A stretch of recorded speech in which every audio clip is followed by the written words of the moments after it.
Hila. Yan. Okay. So, nakita natin kanina, no? Na anong pangalan mo? Ha? Buboy, ikaw? Okay.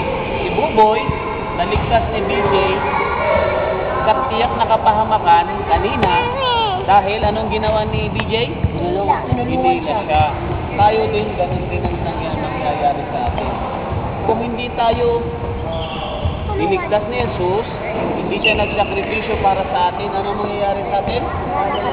Mapapahamak tayo. Kasi, tinan ninyo ha, babasa lang ako ng isang, ano dito, nakasulat sa Biblia.